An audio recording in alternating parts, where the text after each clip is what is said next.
আজকে আসছিলাম জাপানের নারা পার্কে ঘোরার জন্য। এখন আমি বর্তমানে আছি নারা পার্কের সবচেয়ে উঁচু স্থানে পাহাড়ের। আপনার নারা পার্কের যে মূল দৃশ্যটা হচ্ছে বা সৌন্দর্য হচ্ছে আপনার হরিণ। আপনার নিচ থেকে আপনার হরিণ দেখতে দেখতে একবারে পাহাড়ের সবচেয়ে উঁচু স্থানে এখানে আছি। এখনো আসে আপনার দেখতে পাচ্তেছি প্রচুর হরিণ এখানে আছে।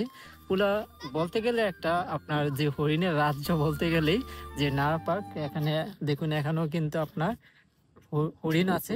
তারপর আর আমি ব্যাক ক্যামেরা দিয়ে আমি আপনাদেরকে দেখাচ্ছি। এখন কিন্তু আমি পাহাড়ের সবচেয়ে বড় উঁচু স্থানে আছি।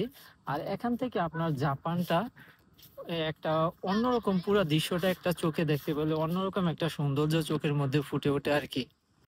পাহাড়ের সর্বোচ্চ উঁচু স্থান থেকে জাপানটাকে একটা গোলাকারের মতন দেখা যায়। আর নিচে তো আপনার হরিণ আছেই। আর পাহাড়ের সর্বোচ্চ উঁচু এসেও দেখি এখানে পর্যাপ্ত পরিমাণের হরিণ, অনেক সুন্দর সুন্দর।